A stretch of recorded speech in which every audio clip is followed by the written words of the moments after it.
किसी भी घर में सुबह का समय हो, चाय उबलने ही वाली हो और अचानक से गैस खत्म हो जाए। मतलब ये एक बहुत ही आम सी घटना लगती है ना? हाँ बिल्कुल, हर घर की कहानी है ये। एकदम।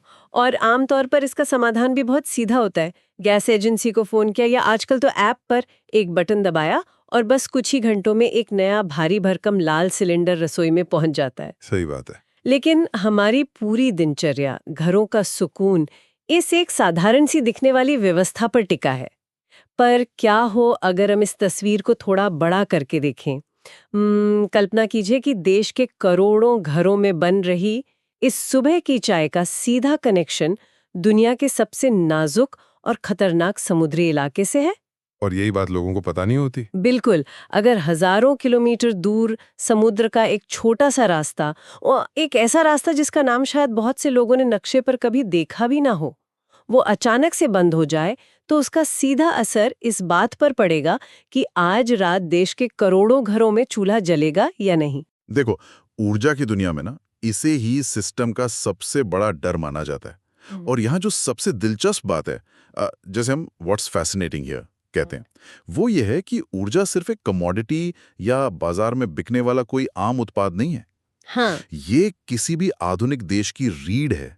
मतलब जब हम हुर्मुज जलडमरू मध्य यानी स्ट्रेट ऑफ हॉर्मुज जैसे समुद्री चोक पॉइंट की बात करते हैं, तो हम एक ऐसी भौगोलिक हकीकत का सामना कर रहे होते हैं जो पूरी दुनिया की अर्थव्यवस्था को हिला सकती है। बाप रे। और हमारे पास जो इन्फोग्राफिक और सोर्स हैं आज, वो स्पष्ट रूप से दिखाते हैं कि भारत के लिए ये सिर्फ एक सप्लाई चेन की रुकावट नहीं है। ये एक पूर्ण राष्ट्रीय आपातकाल जैसी स्थिति है जिसे तुरंत समझने और सुलझाने की जरूरत है। और यही बात आज की हमारी इस गहरी छानबीन के केंद्र में है। हमारे पास जो स्रोत है, उन्होंने भारत के ऊर्जा सुरक्षा संकट की एक बहुत ही चौंकाने वाली तस्वीर पेश की है। एकदम। तो आज का हमारा मिशन यही डिकोड करना है कि कैसे हॉर्मुज जल डमरू मध्य के बंद होने से भारत में एलपीजी और एलएनजी की सप्लाई का पूरा गणित हिल गया है। इसके पीछे की कूटनीति क्या है, रसोई गैस का विज्ञान क्या है, और इस अभूतपूर्व संकट से निपटने के लिए असल में हो क्या रहा है। तो इस पूरी समस्या को समझने के लिए सबसे पहले हमें इस चोक पॉइंट के कंसेप्ट को समझना होगा। मध्य पूर्व में हुर्मुज जलडमरू मध्य एक बहुत ही संकरा समुद्री रास्ता है। मतलब इसे वैश्विक तेल और गैस व्यापार का सबसे महत्वपूर्ण दरवाजा माना जाता है। अच्छा। हाँ, ये ऐसी है जैसे किसी विशाल रेत घड़ी, मतलब सैंड ग्लास का बीच वाला संकरा हिस्सा। ऊपर कितनी भी रेत क्यों ना हो, उसे गुजरना उसी एक छोटे से छेद से ही है। सही कहा। तो जब ये रास्ता किसी भी भू राजनीतिक कारण से बंद होता है, तो उसका असर लहरों की तरह पूरी दुनिया पर पड़ता है। लेकिन भारत का जो डेटा सामने आ रहा है ना, वो बताता है कि हमारे लिए ये असर बहुत ज्यादा गहरा है। Okay, let us unpack this. इस इंफोग्राफिक के आंकड़ों को थोड़ा खोलकर समझते हैं, क्योंकि मुझे लगता है कि असली कहानी इन्हीं नंबरों में छिपी है। बिल्कुल। भारत में रसोई गैस यानी एलपीजी की जो कुल जरूरत है, उसका 60% हिस्सा हम बाहर से आयात करते हैं, मतलब इंपोर्ट करते हैं। जो कि अपने आप में बहुत बड़ा नंबर है। हाँ, लेकिन असली खौफनाक तस्वीर तब सामने आती है जब हम देखते हैं कि इस 60% आयात का 90% हिस्सा सिर्फ और सिर्फ उसी एक रास्ते यानी हॉर्मुज जल डमरू मध्य से होकर आता है। ओहो। इसका सीधा सा गणित ये निकलता है कि उस एक रास्ते के बंद होने से भारत की कुल एलपीजी सप्लाई पर 54% का भारी असर पड़ा है। देखो, यहाँ अर्थशास्त्र का एक बहुत ही महत्वपूर्ण सिद्धांत लागू होता है, जिसे भौगोलिक एकाधिकार या ज्योग्राफिकल कंसंट्रेशन कहते हैं। जब किसी बुनियादी जरूरत की पूरी सप्लाई चेन दुनिया के किसी एक ही हिस्से पर हद से ज्यादा निर्भर हो जाती है ना, तो वो एक हाई रिस्क एसेट यानी उच्च जोखिम वाली संपत्ति बन जाती है। प्रतिशत सप्लाई का रातों रात कट जाना, ये सप्लाई चेन का धीमा होना नहीं है, ये तो सिस्टम का हार्ट अटैक है। ये तो ऐसा है जैसे किसी बहुत बड़े शहर में राशन आने का सिर्फ एक ही बड़ा हाईवे हो। पूरा शहर उसी एक हाईवे के भरोसे बैठा है और अचानक उस हाईवे पर कोई भयंकर भूस्खलन हो जाए। एकदम सटीक उदाहरण है ये। शहर के गोदामों में रखा राशन शायद कुछ दिन या हफ्ते भर चल जाएगा, लेकिन उसके बाद क्या? वहीं दूसरी तरफ अगर हम एलएनजी यानी लिक्विफाइड नेचुरल गैस के आंकड़े देखें, तो वहां हालात थोड़े अलग नजर आते हैं। इन्फोग्राफिक के अनुसार एलएनजी की सप्लाई पर असर 30% का है। ऐसा क्यों है? क्योंकि एलएनजी के मामले में जोखिम का प्रबंधन यानी रिस्क मैनेजमेंट थोड़ा बेहतर हुआ है। भारत अपनी कुल एलएनजी जरूरत का 50% आयात करता है। अच्छा। लेकिन यहाँ बचाव की बात यह है कि इस आयात का केवल 60% हिस्सा ही होर्मुज के रास्ते से आता है, जो मुख्य रूप से कतर और यूएई से आता है। बाकी का 40% दुनिया के अन्य हिस्सों से आता है। ओ, तो डाइवर्सिफिकेशन है थोड़ा। हाँ बिल्कुल। इसलिए जब होर्मुज बंद होता है तो एलएनजी की कुल सप्लाई पर करीब 30% का असर पड़ता है। ये भी एक बड़ा झटका जरूर है, लेकिन एलपीजी के 54% वाले झटके की तुलना में ये एक ऐसा मैनेज्ड रिस्क है जिसे सिस्टम किसी तरह संभाल सकता है। एक सेकेंड, अगर हम 54% सप्लाई में अचानक गिरावट की बात कर रहे हैं, तो ये जानना बहुत जरूरी हो जाता है कि आखिर हम कितने बड़े उपभोक्ता वर्ग की बात कर रहे हैं। हाँ, ये बहुत अहम सवाल है। क्योंकि इन्फोग्राफिक के जो आंकड़े हैं वे बहुत ही विरोधाभासी लगते हैं। एक तरफ ये डेटा बताता है कि भारत दुनिया का छठा सबसे बड़ा एलपीजी उत्पादक देश है। हम हर साल 12,770 टन एलपीजी बनाते हैं। सही आंकड़ा है। तो फिर हम इतने बेबस क्यों हैं? अगर हम इतना बड़ा उत्पादन कर रहे हैं तो एक बाहरी रास्ते के बंद होने से हमारी सांसें क्यों अटक रही हैं? If we connect this to the bigger picture, तो जवाब हमारी खपत के विशाल पैमाने में छिपा है। ये कोई विरोधाभास नहीं है, बल्कि हमारी अर्थव्यवस्था की हकीकत है। मतलब हाँ, हम छठे सबसे बड़े उत्पादक जरूर हैं, लेकिन हम दुनिया के तीसरे सबसे बड़े उपभोक्ता भी हैं। अच्छा। आंकड़े बताते हैं कि हम हर साल 31,317 टन एलपीजी की खपत करते हैं। जरा इस अंतर को देखिए।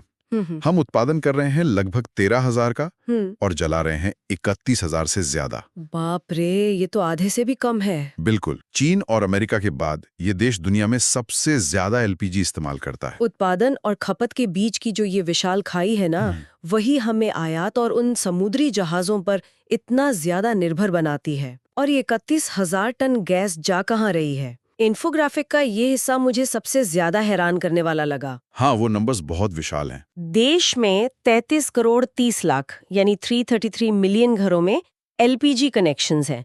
उन भारी लाल सिलेंडरों का एक ऐसा जाल बिछा है जो महानगरों से लेकर सबसे दूरस्थ गांव तक पहुंचता है। सही बात है। लेकिन दूसरी तरफ अगर हम पीएनजी यानी पाइप से आने वाली नेचुरल गैस की बात करें तो पूरे देश में इसके सिर्फ 1 करोड़ 50 लाख कनेक्शन है।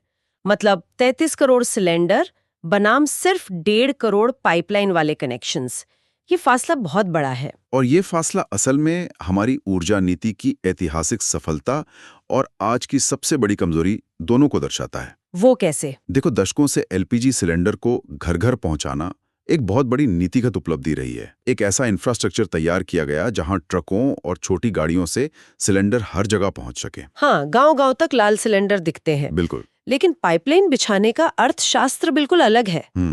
इसमें भारी पूंजी लगती है, समय लगता है, सड़कों की खुदाई करनी पड़ती है और पूरे शहर का बुनियादी ढांचा बदलना पड़ता है। हाँ, वो तो है। स्ट्रक्चर पर, मतलब उन 33 करोड़ सिलेंडरों पर आज एक भू राजनीतिक कमजोरी बन गई है।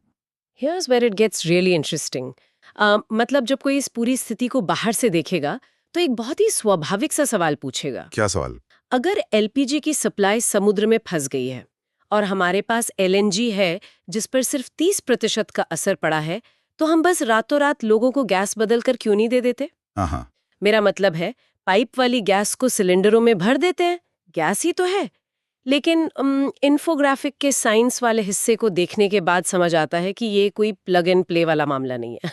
इन दोनों गैसों के बीच का विज्ञान बहुत ही जटिल है। और ये जटिलता सिर्फ नाम की नहीं है, बल्कि इनके मॉलिक्यूलर स्ट्रक्चर यानी रासायनिक बनावट की है। अच्छा। हाँ, एलपीजी मुख्य रूप से प्रोपेन और ब्यूटेन गैसों का मिश्रण होती है। विज्ञान का एक बहुत ही दिलचस्प पहलू ये है कि प्रोपेन और ब्यूटेन के अणु थोड़े भारी और जटिल होते हैं। इसका फायदा ये होता है कि इन्हें लिक्विड या तरल रूप में बदलने के लिए बहुत ज्यादा ऊर्जा नहीं लगानी पड़ती। इन्हें बस थोड़ा सा दबाव देकर और सामान्य से थोड़े कम तापमान पर बहुत ही आसानी से तरल बनाया जा सकता है। ओह, और यही वो चीज है जो इस गैस को इतना पोर्टेबल या आसानी से ढोने लायक बनाती है। बिल्कुल। इन्फोग्राफिक के अनुसार जब प्रोपेन और ब्यूटेन को तरल रूप में बदला जाता है तो वे गैस के रूप में अपनी जगह का केवल 1260वां हिस्सा ही घेरते हैं।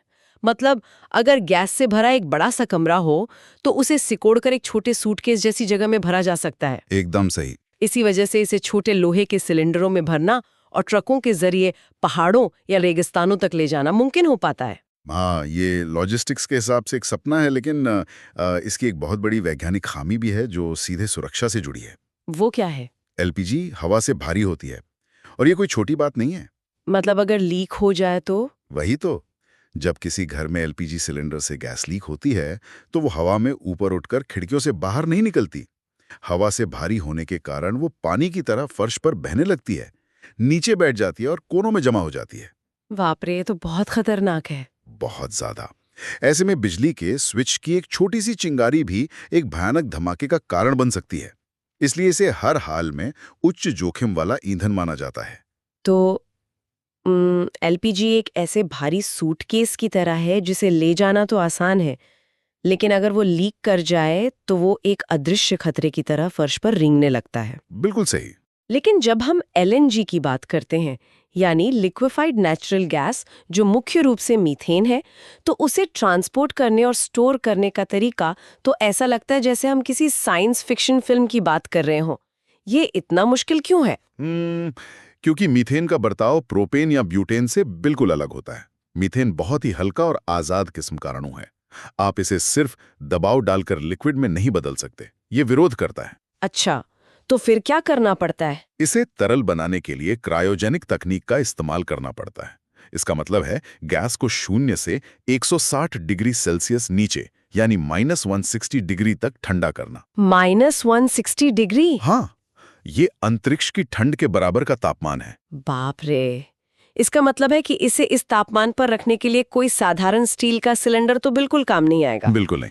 इसके लिए विशेष प्रकार के क्रायोजेनिक टैंकर, विशेष मेटल और भारी भरकम इंफ्रास्ट्रक्चर चाहिए होता है।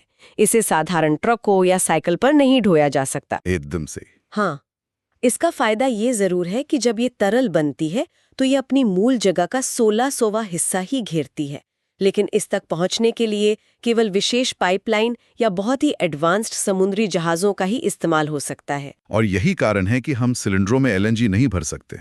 लेकिन सुरक्षा के लिहाज से एलएनजी का एक बड़ा फायदा भी है। वो क्या? चूंकि मीथेन गैस हवा से हल्की होती है, इसलिए अगर पाइपलाइन या स्टोव से कोई रिसाव होता भी है तो गैस फर्श पे जमा नहीं होती। वो तुरंत गुब्बारे की तरह हवा में ऊपर उठ जाती है और वातावरण में फैल जाती है। ओह, तो आग लगने का खतरा कम हो जाता है। बिल्कुल, खतरा काफी कम हो जाता है। लेकिन विज्ञान की ये दोनों पहलू, एक तरफ -160 डिग्री की क्रायोजेनिक चुनौती और दूसरी तरफ हवा से भारी होने का खतरा, यही तय करते हैं कि ऊर्जा का ये इंफ्रास्ट्रक्चर रातों रात आपस में बदला नहीं जा सकता। So what does this all mean? अब हमारे सामने एक ऐसी स्थिति है जहां 33 करोड़ घरों की सप्लाई लाइन टूट रही है, 54% आयात रुक गया है और विज्ञान हमें रातों रात एलएनजी को सिलेंडरों में भरने की इजाजत नहीं देता। हाँ, स्थिति बहुत गंभीर है। तो इन सब बाधाओं के बीच देश को सुचारू रूप से चलाने के लिए सरकार की रणनीति क्या है? इन्फोग्राफिक का आखिरी हिस्सा हमें सरकार की क्राइसिस प्लेबुक या नीतिगत कदमों की एक साफ झलक देता है। बिल्कुल देता है। सबसे पहला और बड़ा कदम है रिसोर्स एलोकेशन या प्राथमिकता तय करना। जो भी गैस बची है या आ रही है, उसे सबसे पहले घरों की रसोइयों और ट्रांसपोर्टेशन जैसे सीएनजी गाड़ियों को भेजा जा रहा है। और इसकी कीमत कौन चुका रहा है? उद्योग। उद्योगों की गैस सप्लाई में लगभग 20% की कटौती कर दी गई है। अर्थशास्त्र के नजरिए से ये एक बहुत ही कड़ा फैसला है। जब उद्योगों की गैस सप्लाई में 20% की कटौती होती है तो इसका सीधा मतलब है कारखानों में उत्पादन का धीमा होना। हाँ, बिल्कुल। चाहे वो उर्वरक यानी फर्टिलाइजर बनाने वाली फैक्ट्री हो, स्टील प्लांट हो या फिर कपड़ा उद्योग, इससे सप्लाई चेन प्रभावित होती है और लंबे समय में ये महंगाई को भी बढ़ा सकता है। तो ये तो इकोनॉमी के लिए अच्छा नहीं है। नहीं है, लेकिन ये विशुद्ध रूप से संकट प्रबंधन है, मतलब क्राइसिस मैनेजमेंट। राइट। राष्ट्रीय आपातकाल के समय किसी भी नीति निर्माता के लिए औद्योगिक उत्पादन से ज्यादा नागरिक कल्याण प्राथमिकता बन जाता है। सही बात है। करोड़ों घरों में खाना पकना रोकना किसी भी समाज में अशांति का कारण बन सकता है, जिसे कोई भी सरकार मोल नहीं लेना चाहेगी। लेकिन सरकार सिर्फ उद्योगों की सप्लाई काट कर ही नहीं रुकी है।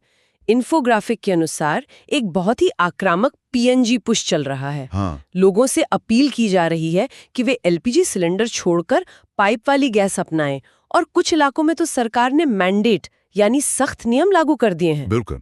नियम यह है कि अगर किसी घर या हाउसिंग सोसाइटी में पीएनजी का इंफ्रास्ट्रक्चर उपलब्ध है और वो व्यक्ति फिर भी सिलेंडर से पीएनजी पर स्विच करने से मना करता है, तो उसकी एलपीजी सप्लाई पूरी तरह से काट दी जाएगी। लेकिन क्या ये थोड़ा ज्यादा सख्त कदम नहीं है? हाँ। क्या लोगों को ये चुनने की आजादी नहीं होनी चाहिए कि वे किस गैस का इस्तेमाल करना चाहते हैं? This raises an important question. एक तरफ व्यक्तिगत आजादी है और दूसरी तरफ राष्ट्रीय ऊर्जा सुरक्षा। जब हम इसे एक नीतिगत प्रतिक्रिया के रूप में विश्लेषित करते हैं तो हमें समझना होगा कि सामान्य परिस्थितियों और संकट काल के नियम अलग होते हैं। लॉजिकल है। जब 54% सप्लाई कट चुकी हो तो हर एक सिलेंडर कीमती हो जाता है। सरकार का तर्क यह है कि जिन शहरी इलाकों में पाइपलाइन पहुंच चुकी है, अगर वहां के लोग सिलेंडर छोड़ दें तो वो लाखों सिलेंडर उन दूर दराज के ग्रामीण इलाकों में भेजे जा सकेंगे जहां पाइपलाइन बिछाना फिलहाल तकनीकी रूप से असंभव है। तो ये रिसोर्स डिस्ट्रीब्यूशन का मामला है। बिल्कुल, ये उपलब्ध सीमित संसाधनों का अधिकतम उपयोग करने की एक सख्त लेकिन लॉजिकल रणनीति है। संकट के समय में चॉइस अक्सर कंपल्शन में बदल जाती है। ये पूरी चर्चा वाकई आंखें खोलने वाली है। हमने शुरू किया था दुनिया के एक कोने में पानी के एक छोटे से रास्ते के बंद होने से, और वहां से हमने देखा कि कैसे उसका सीधा असर 33 करोड़ रसोइयों पर पड़ रहा है। बिल्कुल। हमने समझा कि कैसे दुनिया के छठे सबसे बड़े उत्पादक होने के बावजूद हमारी विशाल खपत हमें नाजुक स्थिति में डाल देती है। हमने गैस के विज्ञान को डिकोड किया कि कैसे हवा से भारी और हल्की गैसों का बर्ताव अलग होता है। हाँ, वो साइंस वाला पार्ट बहुत क्रिटिकल है। एकदम। और क्यों -160 डिग्री वाली क्रायोजेनिक गैस को आम सिलेंडरों में नहीं भरा जा सकता। और अंत में हमने देखा कि इस राष्ट्रीय संकट से निपटने के लिए कैसे उद्योगों का उत्पादन धीमा किया जा रहा है और नागरिकों पर सख्त नियम लागू हो रहे हैं। और यही बात इस सूचना के दौर में गहराई से विश्लेषण करने की अहमियत को साबित करती है। हम अक्सर अंतर्राष्ट्रीय खबरों में भू राजनीतिक घटनाओं को देखते हैं और सोचते हैं कि इतनी दूर की घटना का हमारी रोजमर्रा की जिंदगी पर क्या ही असर पड़ेगा। सही कहा। लेकिन सप्लाई चेन और ऊर्जा का ये ताना बाना इतना आपस में गुंथा हुआ है कि जो घटना हमें हजारों किलोमीटर दूर नक्शे पर एक बिंदु लगती है, वो असल में हमारे किचन के स्टोव तक पहुंच चुकी होती है। इन व्यवस्थाओं के विज्ञान और अर्थशास्त्र को समझना ही हमें भविष्य के ऐसे झटकों के लिए तैयार करता है। बिल्कुल। चीजों के पीछे का क्यों और कैसे समझना ही असली जानकारी है। और आज की इस विस्तृत चर्चा को हम एक ऐसे विचार के साथ खत्म करते हैं जो इस पूरे डेटा को देखने के बाद उभर कर आता है। अगर केवल एक भौगोलिक रास्ते, एक चोक पॉइंट के बंद होने से एक विशाल अर्थव्यवस्था को अपने करोड़ों नागरिकों की खाना पकाने की सदियों पुरानी आदत को बदलने के लिए कड़े नियम बनाने पड़ सकते हैं, तो जरा सोचिए हमारी इस आधुनिक जीवन शैली की ऐसी और कितनी बुनियादी जरूरतें हैं। सच में। चाहे वो इंटरनेट के अंडरसी केबल हो या दवाइयों का कच्चा माल, जो ऐसे ही किसी अनजान चोक पॉइंट के भरोसे चल रही हैं और जिसका हमें अंदाजा तक नहीं है। आज की इस गहरी छानबीन में शामिल होने के लिए बहुत बहुत शुक्रिया। चीजों को करीब से देखते रहिए और नए सवाल पूछते रहिए।